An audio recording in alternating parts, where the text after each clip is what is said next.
Welcome to the Sales Leaders Operating System, the podcast for sales leaders who know that success starts with strong leadership. Whether it's your first time leading a team or you're a seasoned pro, we've got the real-world advice you need to lead your team to greatness. Now, here's your host, Matt McDarby. Hello and welcome to the Sales Leaders Operating System, the podcast for sales leaders, built by sales leaders. This is Matt McDarby. I'm your host and author, coach, and advisor to elite sales leaders all over the world. Thank you so much for joining us. Today, we have an outstanding guest. Let me introduce you to them now.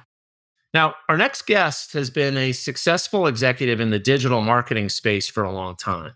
He's served in corporate marketing leadership roles and sales or revenue operations roles in the software, geosystems tech, sanitation industries. He's a sought-out speaker on the topic of content marketing. He's a published author, and Lee is the founder of Content Monsta, a digital marketing agency that he's run for the last 7 years. Please welcome A. Lee Judge to the show. Lee, welcome to the Sales Leaders Operating System. Hey, Matt. Thanks for having me. I appreciate it. Yeah, great to have you. I'm excited to have you join us because you've got a little bit of a different perspective compared to some of our other guests. Many of whom are, sales leaders or revenue, running a full sales, the revenue organization, But you've come at this from the perspective of, like I said, a marketing leader, but also a partner and service provider to people in revenue leadership roles. So at the start, I want to ask a question pretty similar to the same question I ask everybody at the beginning of this conversation, which is all about kind of the system. Now, the best leaders that I've known, observed, worked with over the years, they have a system or a way of making sense of all of the sort of interconnected parts of a revenue generating organization, right? To diagnose, tune, move certain levers to get better performance, drive alignment, and so forth. You've been at this for a while, right? You've been a leader, like I said, in RevOps and marketing, but you're also a service provider. So you've got kind of a unique perspective, both inside and outside. What are the most important parts of your, I'm going to call it your system? Well, one of the unique parts of my journey is the fact that I was titled as a marketer, but I was immediately thrown in between marketing and sales. And that experience gained from being in the responsibility of making marketing and sales work together, developed my system, which is rooted in alignment and efficiency. I focus on ensuring that every part of the revenue team, from sales, marketing, even customer success, operates as one cohesive unit. This means clear communication, shared goals, leveraging data to diagnose where we need to tune our process. And so my system is based on those things, especially emphasizing like pipeline visibility and metrics that matter versus vanity metrics. And I like to make sure we have actionable ones that are directly tied to revenue. And maybe we'll talk about the book later on that I just finished. And a lot of that has to do with feedback loops. And the system has to have communication between these teams. Otherwise, any system, I think, would break down without proper communication between teams. Absolutely. Yeah, I do want to talk about, we'll go deeply into in a little bit into those feedback loops and the coordination between functions. Tell me more about alignment, because that's a word that we use a lot, not only in this show, but more broadly in revenue organizations. When you say alignment, what do you think are the keys to driving alignment between these functions? Sure, they have shared goals, right? But how do you drive alignment between a sales organization, marketing organization, CS? Like, what does that look like in your experience? So to me, whenever I see these teams have breakdowns in terms of how they operate as one team, I typically go up one level from alignment and look at it from a term of collaboration or cohesion. How are they stuck together as one team? And so when I began looking at throughout my career, what things cause these teams to break up, it came down to these 4 items. The 4 things are communication, alignment, which we can go into that as well, systems, which is near and dear to you, is, do we share the right systems? And then honesty. In other words, are the goals that we're targeting for us individually, for us, our team, or are they actually for the business? And sometimes, often, I wouldn't say sometimes, often we get caught up in And rightfully so. People want to protect their jobs, they want to protect their department, but they don't do the actions that are aligned with the company goals. And it works for the short term, but not the long term. So the honesty part that I talk about isn't about anybody being dishonest, but it's about what are you really working for, yourself, your team, or for your company. I'm picking up on the CASH acronym Yeah. here, right? Yeah. Communications, alignment, systems, honesty, which I believe is in the title of your new book, right? Yeah. The book is called Cash, and it is for those things: communication, alignment, systems, and honesty. And interesting, you ask about alignment. Sometimes I have to pivot from the term alignment, even when we describe what the book is about, because it is about alignment, but alignment is one of the four. And so, the book is described as how to find a cohesion, collective work for these two groups, sales and marketing. And, I try my best to not even address them as separate teams, acknowledge their separate skill sets, like offense and defense, but it's still just one team. And the core of that is helping sales understand what marketing really is today, not what it always has been, what it is today, because today marketing is getting much further into the sales lane than it used to because of the data and because of customer behavior. And then on the flip side of that, marketing has always needed to understand more of what sales really does. We respect that there is an art to closing deals and an art to selling someone. And marketing can only do their job well if they know what sales is experiencing and what they're talking with their customers about. You can't be a good marketer or a good salesperson without understanding that other side of the team. One of the things that I notice as I look at like LinkedIn, right, my LinkedIn feed, I'm just sort of shocked at how many people who've been professional salespeople, especially for a long time, who appear to be just now learning about buying psychology and the buying cycle and how do people make decisions. And I'm looking at like these are people who've been selling for a decade or longer in some cases. And I'm like, I don't even understand how you functioned in right? Yeah. I mean, without understanding all that. How does that work? it's funny you mentioned that because I was speaking to an organization a few months ago. It was in the construction industry. And the first slide I showed them was, because I knew we had that type of salesperson in the group, the ones who had physical Rolodexes and long-term relationships. I said, remember back when, you or your parents were buying flooring or curtains or insurance, and a guy came to your house with a big giant briefcase and he flipped through all the information. At that time, the customer did not have the information unless the salesperson presented it to them. That is the big shift. The customer, we now have all the information we need, maybe too much information. In fact, that may be one of the main roles of a salesperson is to help narrow down the information towards what you want them to buy. But the reality is the customer every year have to revise this number from the customer journey being 70, 75, 80% done before they want to talk to a salesperson. And so the role has changed from the keeper of information. You can no longer gatekeep information as a salesperson. Now it's more about what has my customer already learned, be it correct or incorrect? How can I guide them towards my solution or product and help them better understand all the information that they've already found on their own? Lee, it's funny. I think you know this, but others listening would know. I sort of grew up in an organization called Huthwaite that was founded by a guy named Neil Rackham. Neil was the behavioral psychologist behind spin selling, and he's kind of the godfather of consultative selling, right? He's one of the best known names in that world. And he wrote a book with a principal from McKinsey, a guy named John DeVincentis, and they wrote a lot about this. It was essentially because of the availability and the speed of information to the buyers, they were now empowered and no longer needed us to be, at the time they called them walking brochures, right? But here's the deal. The reason I mention that is not only to sort of validate and support what you're saying, but to point out that book was written in 1999. It's 25 years ago. And they were writing about a phenomenon that had already begun, that it was, several years before. So we're talking about a few decades of empowered buyers want salespeople less and less and really only want us at a certain point.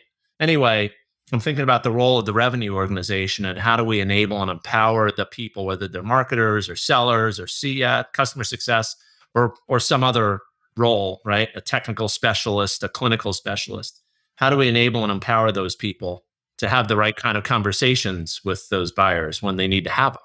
Well, taking it back to the systems, I once had a salesperson tell me, and this is when I was in charge of Salesforce, and I was, part of my task that year was to get sales to, this is when the saying, if it doesn't happen, if it's not in Salesforce, it didn't happen. And so I was emphasizing that to a sales team, and a salesperson said to me, "That's administrative work. I'm not going to do that. I'm not going to spend any of my sales time putting data into Salesforce." Well, that led to two other problems. So the first problem was months later when that salesperson says, "Hey, marketing, why are you bringing me these bad leads?" It's because marketing didn't know what was going on with the leads they had before. Like, were they progressing to opportunities? We don't know because it wasn't in Salesforce. Was the content we were presenting to them resonating?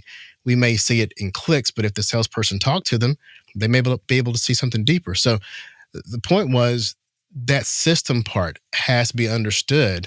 And at the same time, salespeople need to look in the marketing automation platforms, because you don't want to be a salesperson walking into or onto a sales call with the customer, introducing something new to them, you think, not realizing they just left a webinar or they just went through your website, they just studied your product.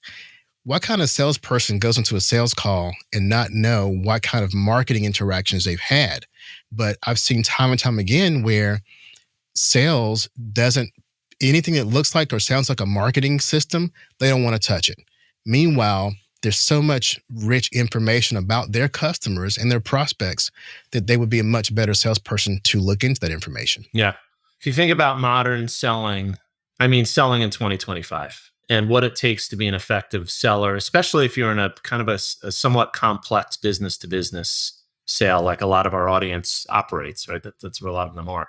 You can't operate without leveraging the data that's available to you, and which includes intent, action, data that we have on what a prospective customer or a buyer has done interacting with our content, which is, I know, that's the world in which you live every day is content marketing. So I think that's been true for a long time. But if for the listeners, if you have a team of sellers that are pushing back on the idea of making effective use of data, like, again, this would be another one of like, are you kidding me? Like, it's 2025. How is it even possible for you to function effectively? Incidentally, when we hear from buyers, they don't want to hear from us a lot of the time. I think, well, they don't want to hear from those guys, right? The ones that aren't taking advantage of the data that's available to them. Those are the ones that are like, "You're wasting my time. Why are you asking me things that if you would just look at what I've done, you would know that I participated in your webinar on X and Y and Z," right? Yeah. And the painful part is when we tell a sales team typically use the data, they're looking to see what data is there. They don't think about participating in creating the data. Like, when you leave that sales call, it helps everyone to put in as much as you can about what just happened. And with all the AI available today, if it's a sales call and you can do that, record it. If it's in person, come back. If it's a business card from a trade show, put down everything you can think about that you talked about with that person. Not just demographics of phone number and their name and their company. Put down, this person's interested in this because of that, because now we can analyze all this unstructured data, the emotion the customer felt, why we met them there, why they purchased, all these things that used to not matter as much. When you go back to the 2000s terms of big data, we can use that again, but now that data means something different because AI can analyze the sentiment of those post-sales calls and sales visits. So again, it comes back to when you ask sales to use the data, it doesn't mean just go in and use what's there. It means create data so we can all understand what happens in the sales part of the cycle.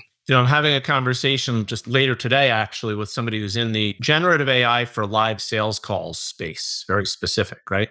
Well, where do we think they're getting the content from that informs that, what we're trying to enable salespeople to say and ask and listen for in live calls? It's obviously it's coming from somewhere, right? And honestly, and it's gonna sound like pejorative, but I don't necessarily want that coming from marketers.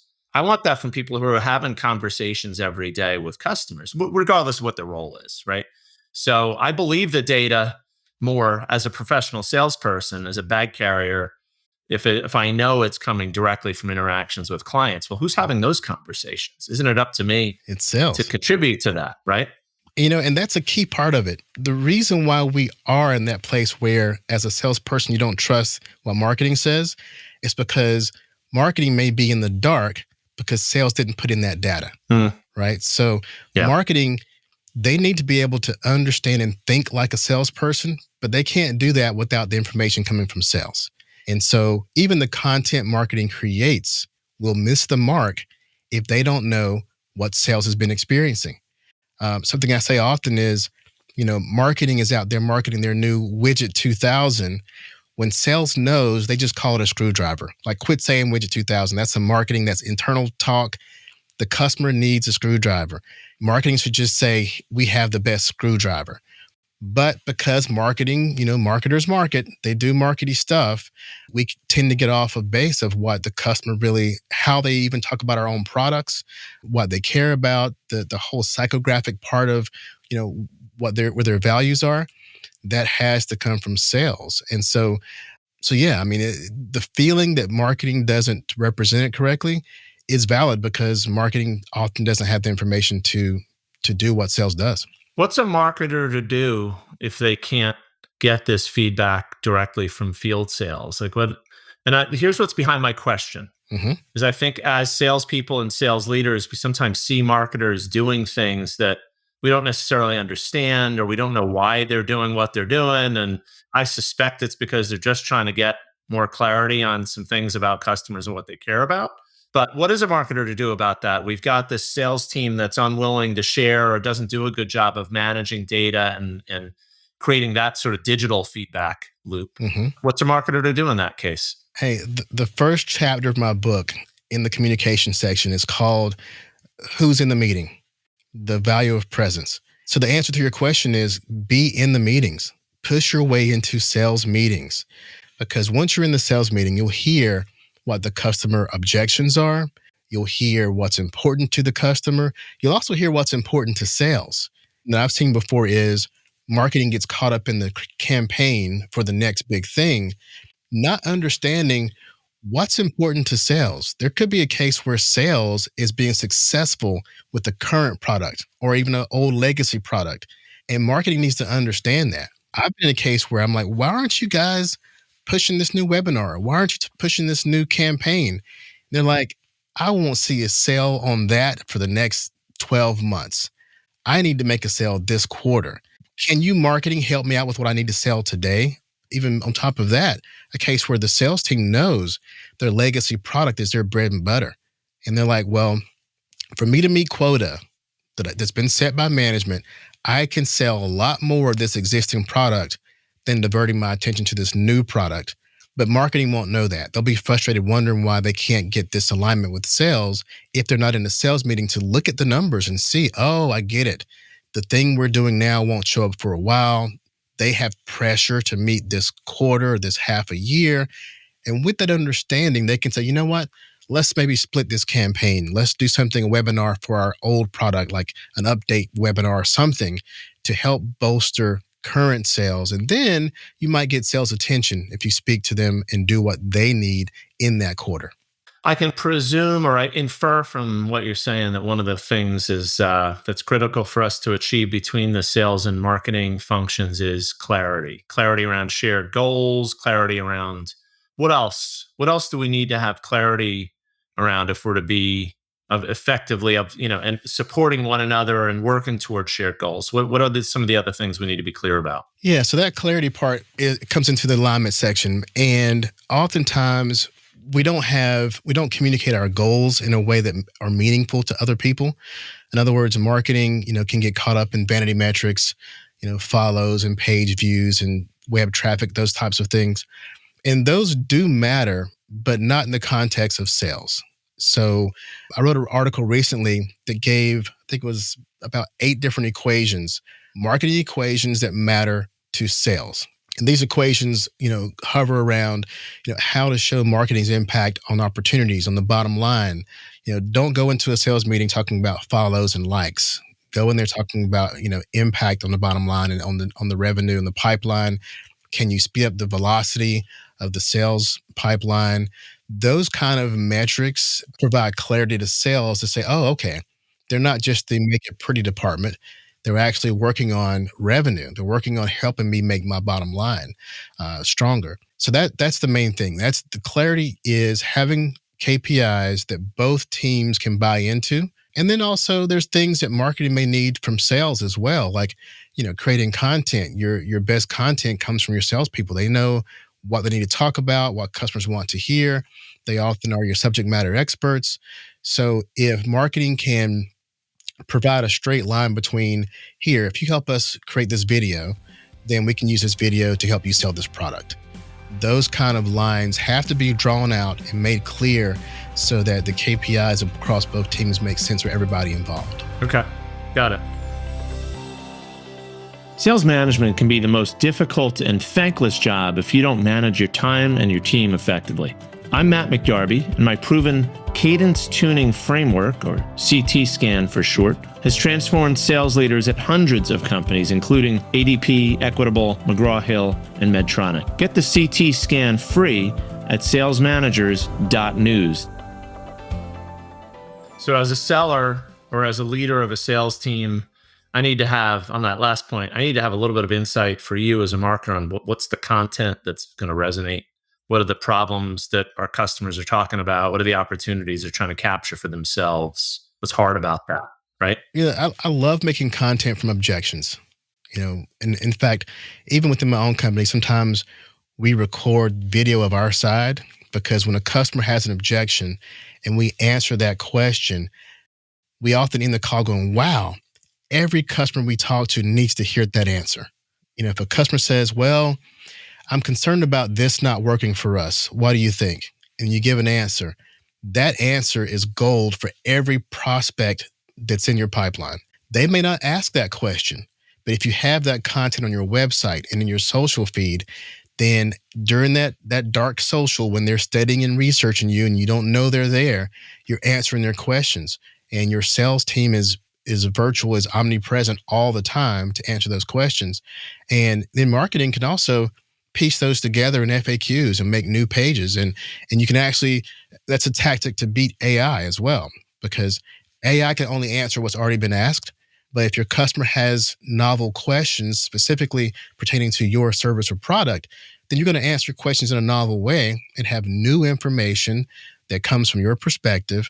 And that makes for really good content. Yeah, I can see how it would. All right, well, we're going to keep the conversation going about the revenue organization, sales, marketing, customer success. That's what I mean. And focus on what are some of the things that make it difficult to find but maintain alignment and make sure we're working towards shared goals. In your experience, what would you say is the most difficult challenge, right? I can gather from what you said about communications, alignment, systems, honesty, that the lack of those things is a barrier to performance, to effectiveness.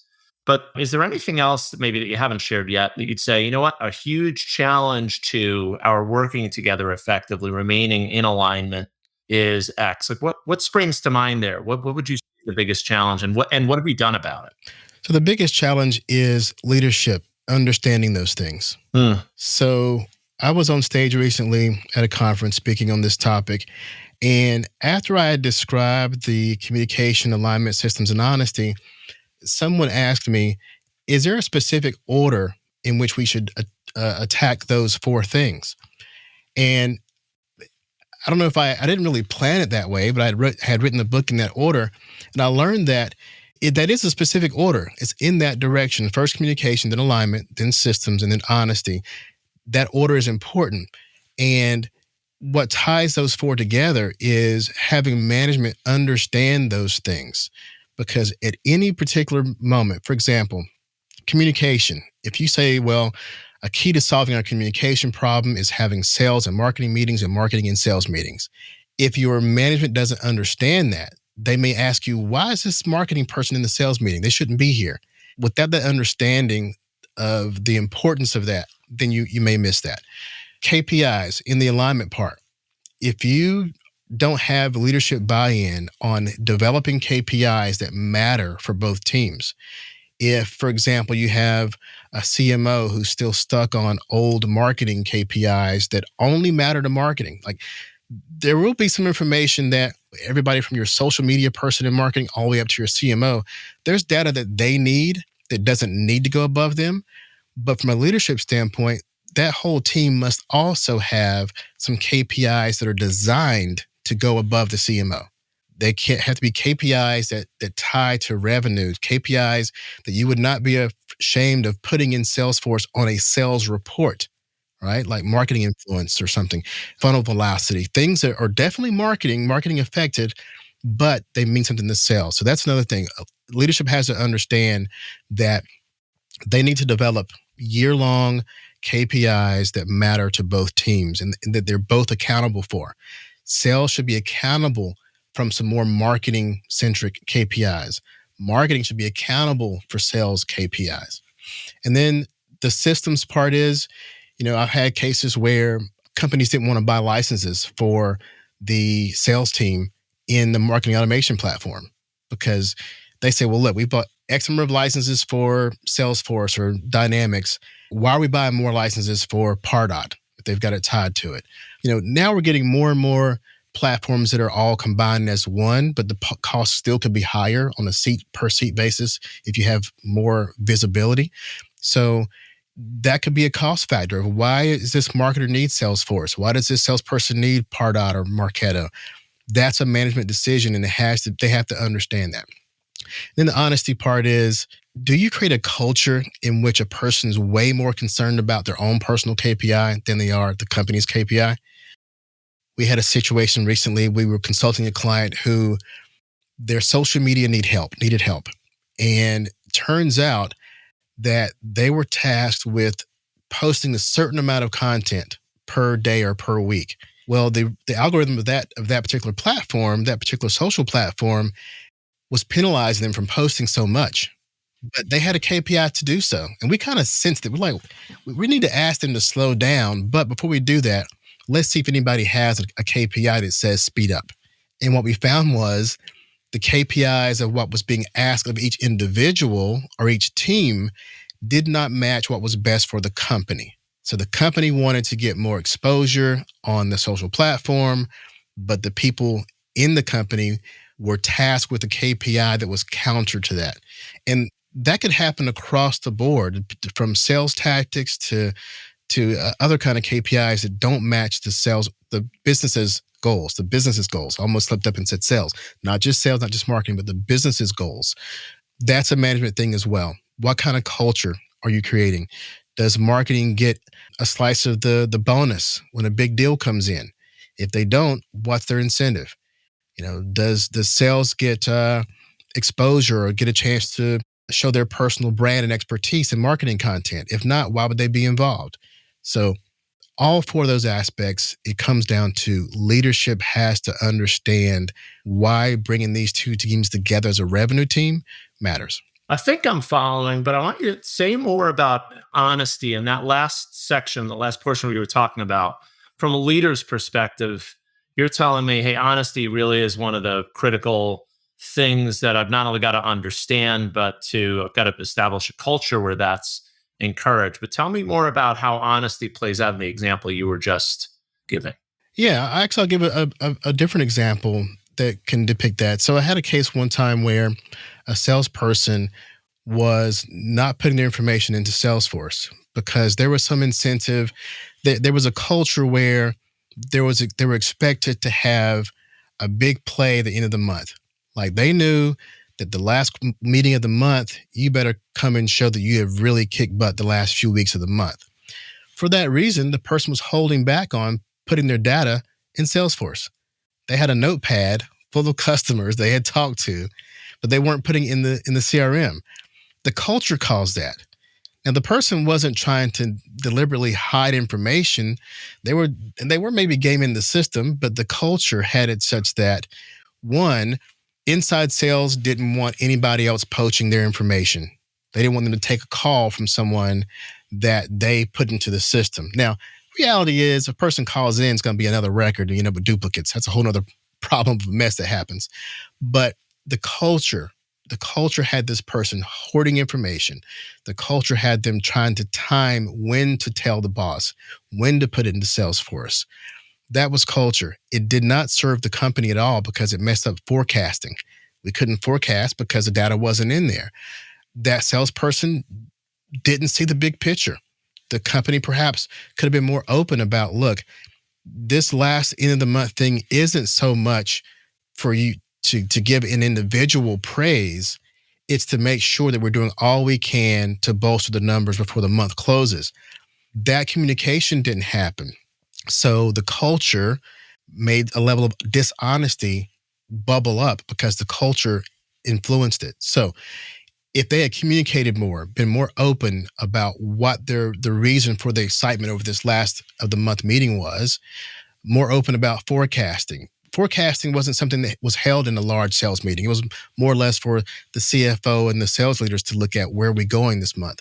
Forecasting should have been discussed with the sales teams. They can see, oh, okay, I won't get budget for this thing I want if the forecast doesn't look good. Let me put my information in the CRM so they can forecast better. That's just culture. That's culture. And without that kind of culture, like I said, it's not about lying. It's about just not being fully clear and open about information, which means that as an individual, as a department, you're not being honest to the company. Your goals are not directed towards making the company better. They're directed towards making you or your individual KPIs better. Yeah. And I can think of scenarios for a different reason why a salesperson might sandbag, right? Just holding back on information, right? That has more to do with. Yeah. And, you wouldn't say that person's dishonest, but in the big picture, that's what it is. It is to the organization. So if let's say, and I know this is true of some of the people listening to this show, let's say I'm still relatively new as a sales leader, right? I've been a frontline manager for call it a few years, not 10, 2 or 3, right? And I have a version of this problem. What have you seen effective leaders do about that? I understand what you're saying about kind of change the culture. We've got to emphasize honesty in the culture and the system. But tell me more about that tactically. Like, what does that sound like? Or what is the conversation? Or how do I address that? Yeah, I think if you're new in a particular company, of course, this may sound pretty obvious, but do a lot of listening, a lot of meetings where you just listen and ask why. Like, so you've been doing this. Why? Why do you do this? Why is this method? Why do you not like doing this? Or what do you like to do the most? In terms of, do you think it's worth putting all this information in Salesforce? I once had a sales leader, a CEO who was a salesperson to get to that role. He would ask these questions that seemed absurd, but he just wanted the answer to see what the person would say. And I was sales operations person at the time. And he said to me, do we even need Salesforce? Why can't we just put this stuff in spreadsheets? I thought he was crazy. I'm like, we have all these accounts and these large volume of records. Why would you say something like that? But that was a question, not for his answer, but to make me think, like, sure, what is the process we're doing here? Is this process, are we using all this technology to our advantage, or are we just using Salesforce like a big spreadsheet? And so by asking that question, we ended up beefing up our Salesforce to do more than just be a fancy spreadsheet. But he had to ask that question. He was probing into the culture of the company. And the culture at that time was they were spending all this money on Salesforce to be a big, giant spreadsheet. And so from there, we changed the culture. We plugged it into a marketing automation platform. We changed the culture of what the salesperson would get out of Salesforce. We developed dashboards for them. We developed new incentives that they could see things happening in real time. We gave them all kinds of funnel velocity and all kinds of things they could see and touch in terms of graphs and reports that all of a sudden made the data come alive and mean more to them. And then when we tied it into marketing automation, we could give them more information on what their customers were doing in real time. And that meant something to them too. So to say all that, it's basically what he did, which was just sit back, listen, ask some audacious questions to see what's in the heads of your marketing and salespeople. find out if they're just going through the motions or if they totally understand how the system should be working. And then once you discover those holes, like, is a team not communicating? Does sales not go to marketing meetings? Do they have KPIs that are selfish to each other's teams? Do they use each other's systems? Are they in Salesforce or Pardot or whatever their market automation platform is? And talking about sandbagging, are they honest about the company goals versus their own? So, in a nutshell, do a lot of listening and a lot of audacious question asking. Which all happen. That's dialogue, right? I mean, so what we're talking about is to drive and maintain that sort of honesty that you're talking about. Is we've got to have active, open dialogue from leadership to the users, the sellers, the marketers, the people using the systems, right? Yeah, with the attitude of change. Yeah. Like, it won't do good to listen to all this and learn things just to try to bend them into what you're already doing. There may be an opportunity to say, you know what, this is something we're not doing that we should be doing. So let's bend in that direction. Maybe that salesperson has the right idea. You need to bend in that direction instead of trying to bend them into your existing one. Yeah. So we have to listen to understand that, right? Okay. Look, time flies. I'm going to ask you one more question here, Lee, which is meant to pull one last gem out of your brain about, from your perspective, what else do we need to know about, running an effective revenue organization? What haven't you shared with us that you think we need to know? Well, I'd like to see the term revenue organization used more. We've only been talking RevOps in the past few years. We've only had a CRO positions coming in since maybe 2012 or so. And we're still trying to figure out, who does marketing report to? Who does sales report to? Who, is there someone above both of them, like a CRO? What we have to figure out is, there's two things. Marketing needs to understand that their KPIs need to look more like sales KPIs. The follower count and page views, that stuff is important at a very granular level. But in order to keep your job marketer, you have to talk sales. You have to be able to understand what matters to sales. Sales has to understand some of the marketing stuff they don't really want to do. It's not administrative work, and it's not to make it pretty work. But overall, we have to have this vision of being one team. Like, when you look at your sports team, you have your offense and your defense, different skill sets, but it's one team. And as you alluded to earlier, even once we understand that it's one revenue team with two different sets of skills, we have to also make sure that our leadership understands the same and that we start talking more about one team versus two. That's hard for some of us older, I'm speaking about myself, old dogs, right, who grew up in these sort of traditional, almost siloed functions. But I think, look, I'm happy to commit to call, let's call it the revenue organization, right? That's how we should be thinking of ourselves as a team: offense, defense, specials, and leaders, right? You're either at the top, you're the head coach, or you're a position coach, but we're all there to achieve the same goals. Let's just be clear about what they are. Lee, it's been awesome to talk with you and get your perspective on what it takes to run an effective revenue organization. I appreciate you sharing your experiences and your ideas here. I want everybody to go out and find your book and buy a copy. What I'm going to do now is summarize, kind of play back some of the big ideas that you've shared with us, challenge our audience to think about how they apply and what are the things that you can take from this conversation and apply tomorrow to your role. I'll get to that in a minute. In the meantime, I want to thank you for joining us. Thank you so much for spending the time with us today, Lee. Really enjoyed it. Thank you. I enjoyed it, Matt. I knew Lee's perspective on marketing and sales alignment and alignment within the whole revenue organization would be really helpful. And he delivered, right? He talked about his system. There are a few things that we've heard that are similar, but not exactly the same ideas we've heard from others. But, he said to make sales, marketing, customer success, all those revenue functions to align, we've got to have a few things. First, of course, shared goals. We've got to have agreement on our metrics. And we've got to have feedback loops, regular interaction among the members of the team, right? The key parts of the system, in order to not only establish, but maintain alignment, cohesion, and collaboration. When we talked about cohesion and collaboration specifically, we got into, the quality of communication, clarity around around our goals, the impact that our work will have on our ability to achieve goals together. and clarity on things like, well, what's the content that's going to resonate based on what we've learned? On the content front, and Lee knows a great deal about content marketing, and he made a really great point. How do we make best use of interactions that we have with folks in the field, with customers especially, and prospects?